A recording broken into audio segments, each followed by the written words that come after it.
యొక్క మానస ప్రతిబింబ వందనములు, శుభాభివందనములు, అభివందనములు. మన యొక్క నిజ జీవిత స్వరూపాలే మా యొక్క మానస ప్రతిబింబాలండి.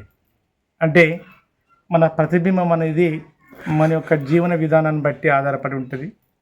అంతేకాకుండా ప్రతి ఒక్కరికి యావత్ ప్రపంచ లోకంలో ప్రతి మనిషి, ప్రతి జీవి ఒక లక్షణం చేకూర్చుకోవాలి. అంటే బాల్య వయసు నుంచి వచ్చిన తర్వాత ఈ ప్రకృతిలో ఉన్నదాన్ని చూసి ఆనందించి వాటి అనుకరించి జీవింప చేయక మనకు తెలివి మనమే పెరిగినప్పుడు, ఇతరుల నుంచి స్వీకరించినప్పుడు ఈ ప్రకృతి మీద కానీ ఈ యొక్క ప్రపంచం మీద కానీ అజాహించడం తెలుసుకోవడం ప్రారంభం చేస్తాం. అది ఎంతవరకు న్యాయమండి? సరే ఆలోచించండి.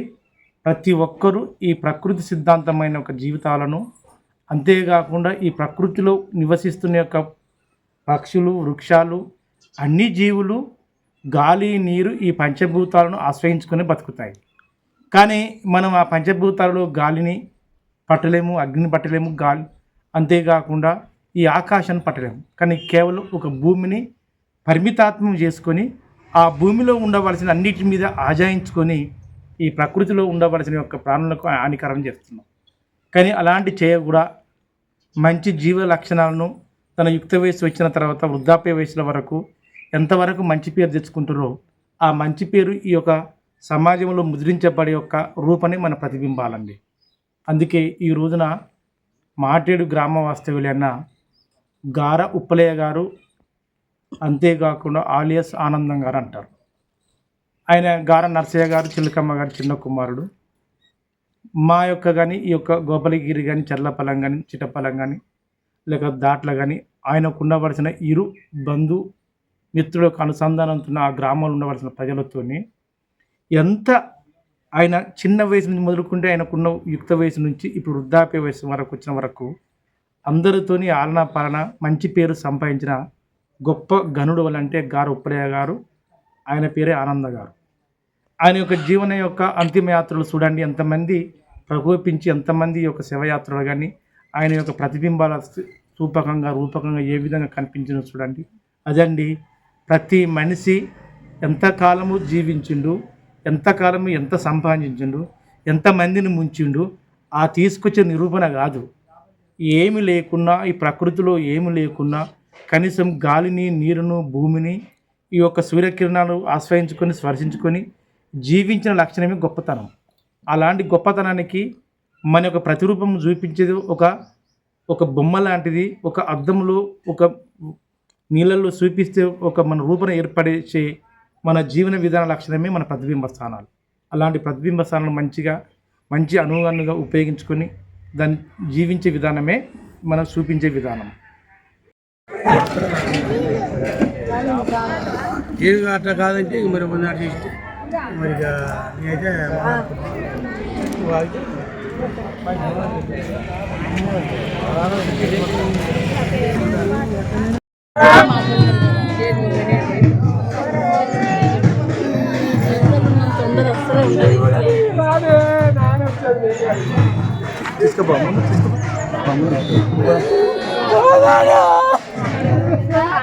తీసుకోబా ముందు తీసుకోపా అయిపోయింది ఇక మనం చేసి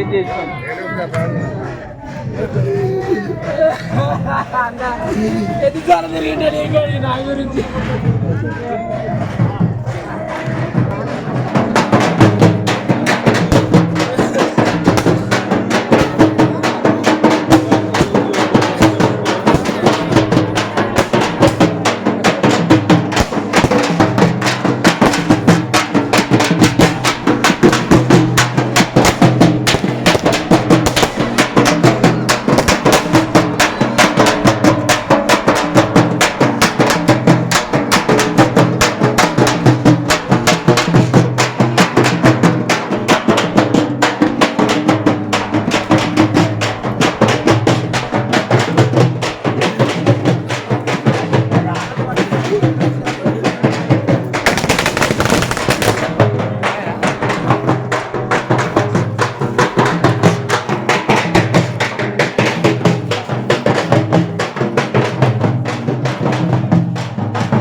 దగ్గర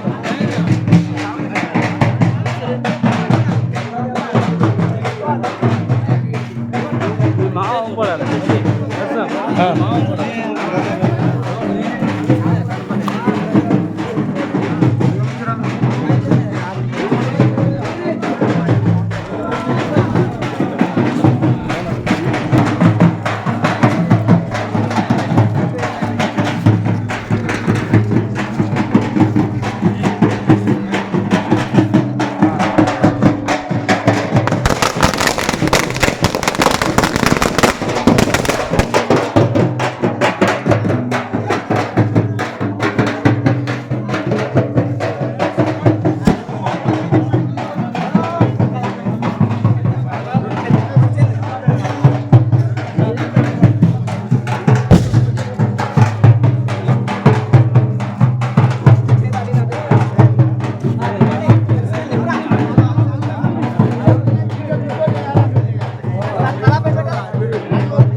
దేవుని వాక్యం చదువుకుందాం.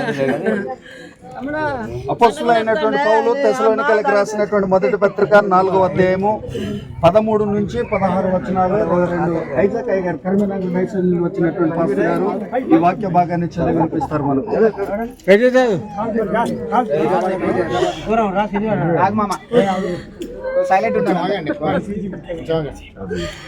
సహోదరులారా, నిరీక్షణ లేని ఇతరుల వల్లే మీరు దుఃఖపడకుండా నిమిత్తము నిద్రించున్న వారి గూర్చి మీకు తెలియజేయడం మాకు ఇష్టమే లేదు.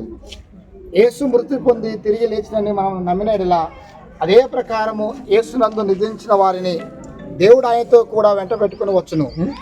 మేము ప్రభు మాటను బట్టి మీతో చెప్పినది ఏమనగా, ప్రభు రాకడ వరకు సజీవమై నిలిచి ఉన్న మనము నిద్రించిన వారి కంటే ముందుగా ఆయన సన్నిధి చేరము.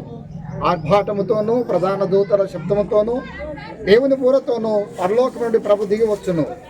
క్రీస్తునందుండి మృతులైన వారు మొదట లేతురు. ఆ మీదట సజీవులై నిలిచి ఉండి మనము వారితో కూడా ఏకముగా ప్రభువును ఎదుర్కొంటూ ఆకాశ మండలములను మేఘం మీద కొనిపోబడదు. కాగా మనము సదాకాలము ప్రభుతో కూడా ఉందము.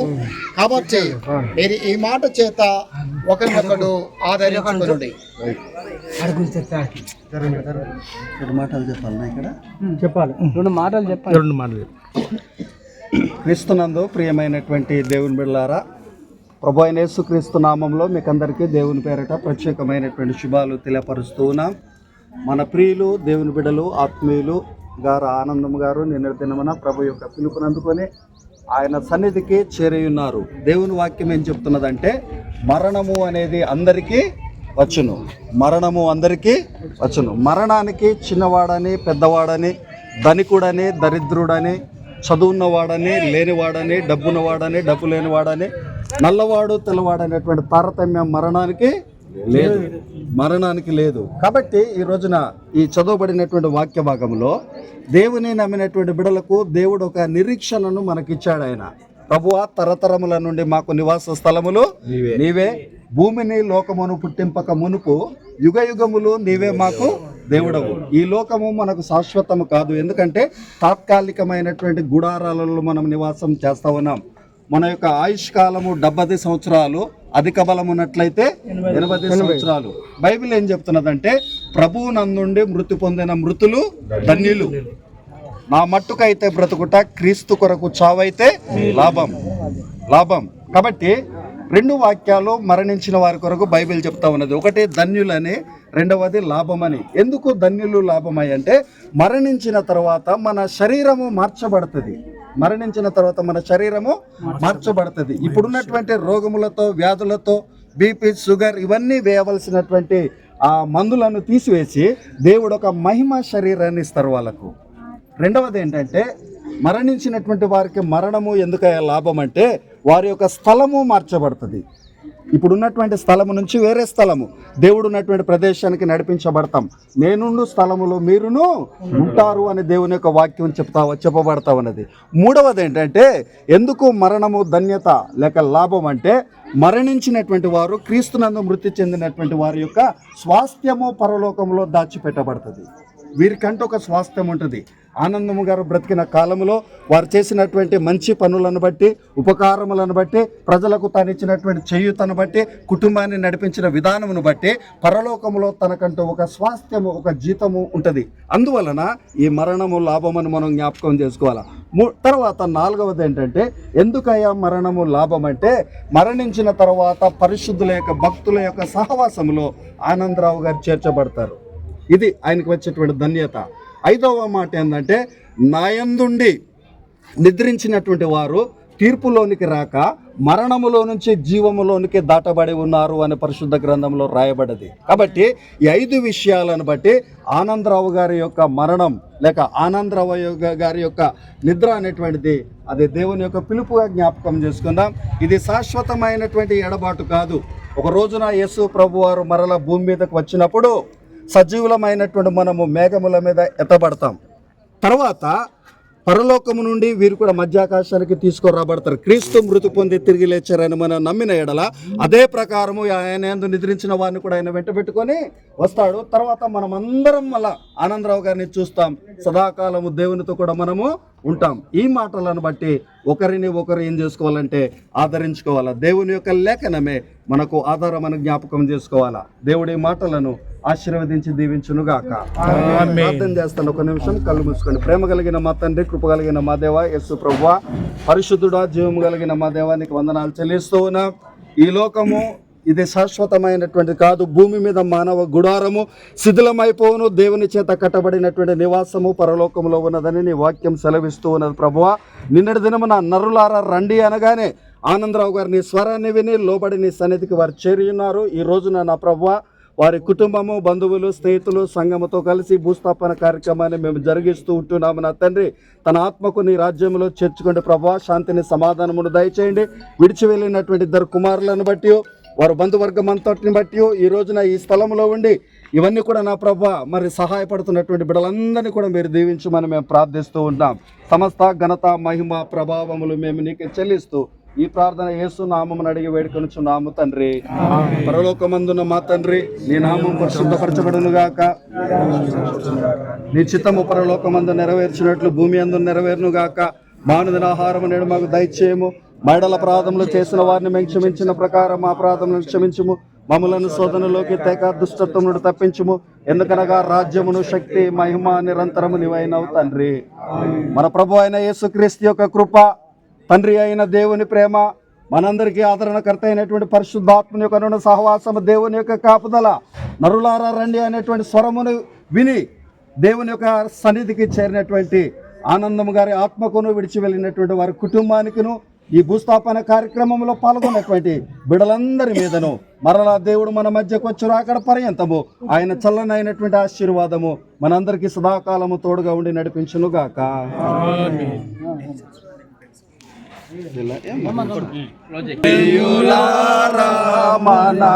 పరదేశులము ప్రియులారా మన పురమేది కాలిపుడు నిజముగా పురమేది కాలిపుడు ఎట్లాగా వాచితిమి ఈ లోకమునకు, ఎట్లా వాచితిమి ఈ లోకమునకు, అట్లాగే వెళ్ళవలయో ఇంటికి, అట్లాగే వెళ్ళవలయును. పరదేశులము ప్రియులారా మన, పరదేశులము ప్రియులారా మన పురమేది కాలిపుడు నిజముగా పురమేది కాదిపుడు. వాస్తవులు చల్లడి చిద్రవాస్తవులు చల్లడి చిద్రమైన సంతాలో లోకము చిత్రమైన సంత పరదేశులము ప్రియులారా ఓకే తీసుకోండి మన పురమీది కాది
ప్రకాష్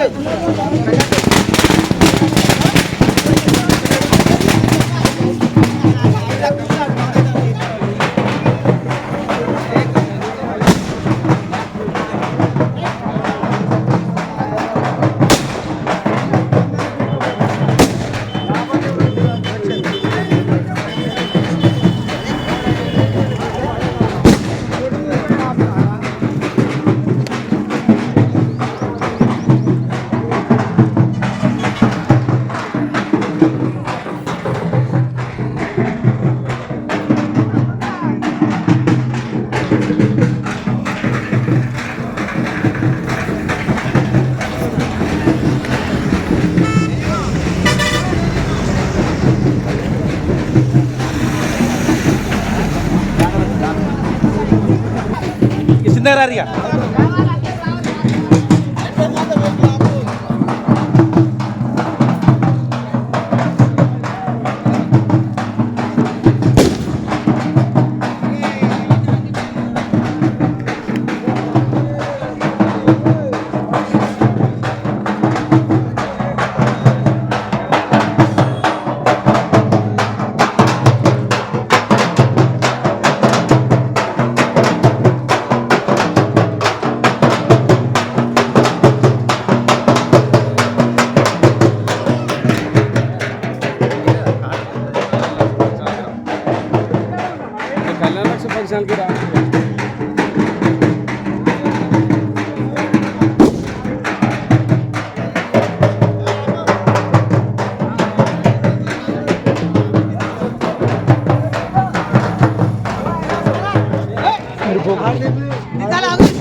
దింపుడుగా ఉన్నదా వాళ్ళు పిలిపించుకుంటారు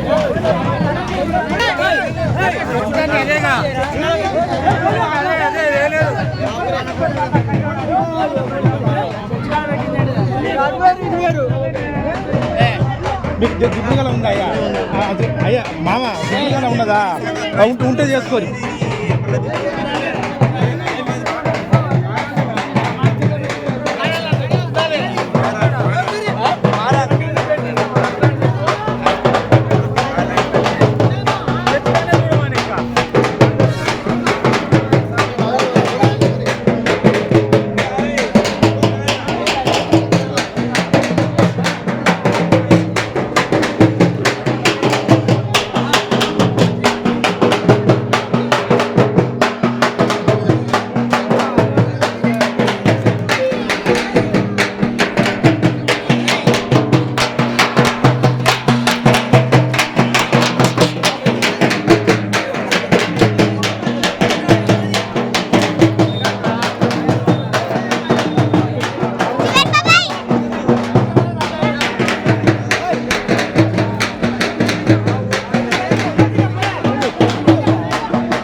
ఆనందముతోనూ ఉన్నవి కదా.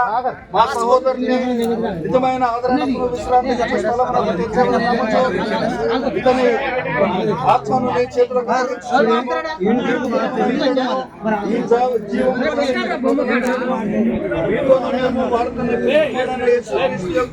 మహిమగల పునరుద్ధానం ద్వారా ఈ వాగ్దానములు నిన్నుగా అనుభవించి పరిపూర్ణముగా చేయబడినట్లు దయచేయమని మా ప్రభు అయిన యేసుక్రీస్తు వారిని నిన్ను వేడుకొనుచున్నాము.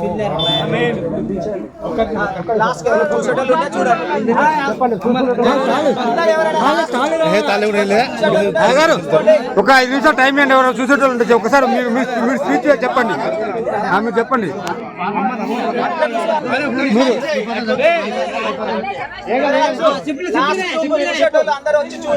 చూసేయాలంటే ఒక అందరూ లైన్ గా తొందరగా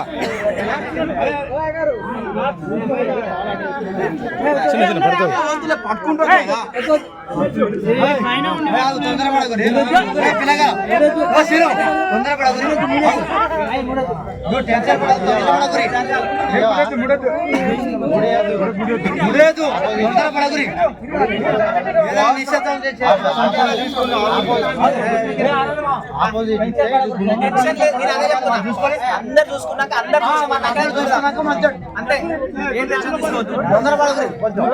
చూసినాం అని అన్నాకనే ఇద్దాం. మరి చాలా టైం ఉంది, ప్రాబ్లం ఏం లేదు.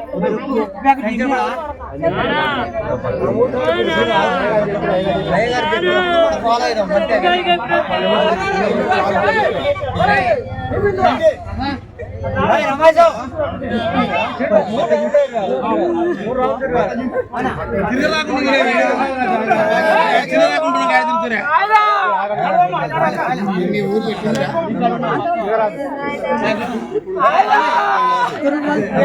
మీరు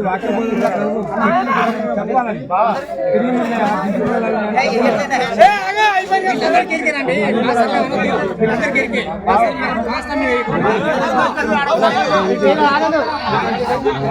చూడండి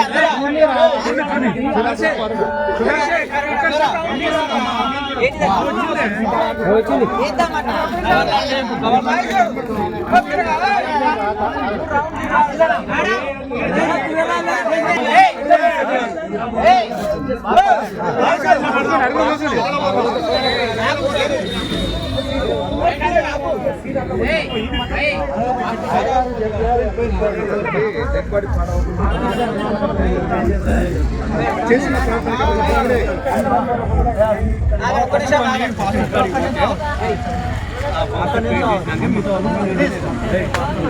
ಮಾತಾಡಿದೆ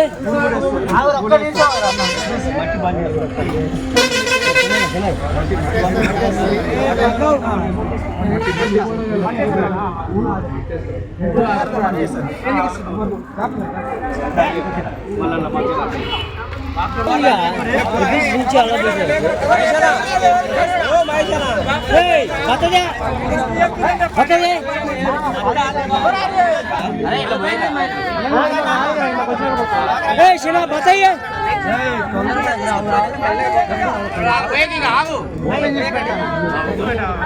चलो चलिए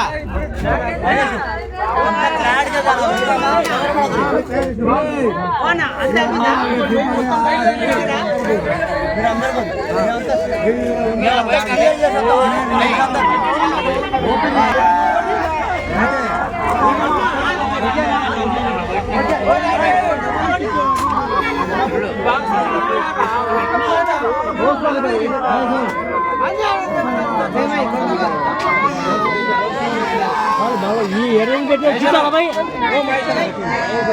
खींचा भाई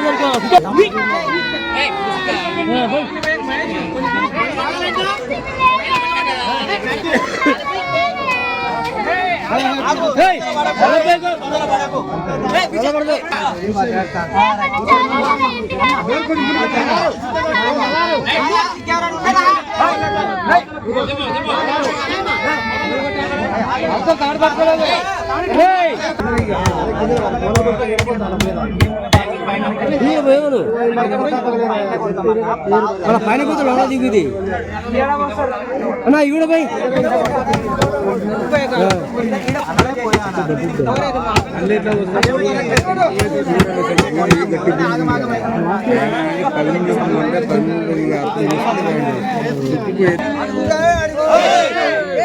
చిన్న చిన్న ఏం కాదు ఏం కాదులే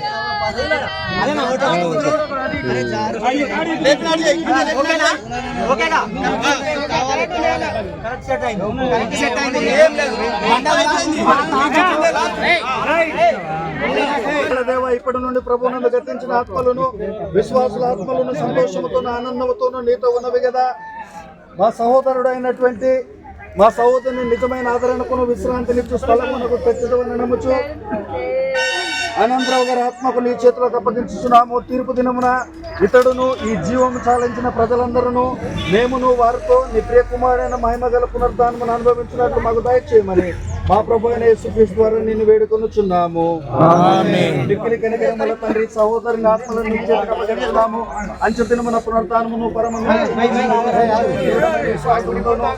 ఇతని శరీరమునకు మట్టికి మట్టిగాను బూడిదకు బూడిదగాను భూమికి అప్పగించుచున్నాము. సమస్తమును లోపరచుకోవాలని శక్తిని బట్టి దీన శరీరమును మహిమగల శరీరమునకు సమరూపము గల వాడవైనటువంటి మా ప్రభు అయిన యేసుక్రీస్తు ద్వారా నిన్ను వేడుకొనుచున్నాము.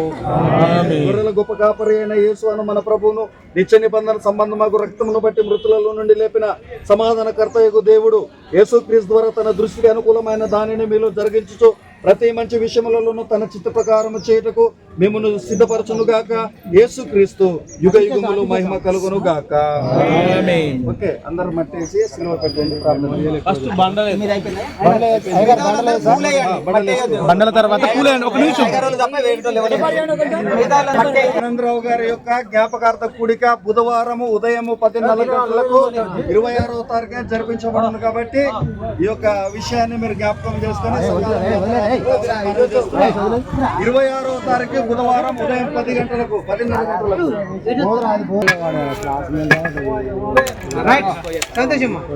ఉద్దేశంతో పోరాడి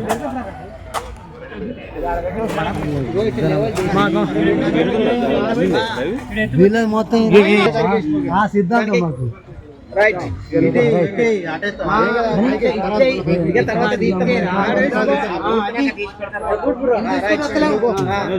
నిమ్మలంగా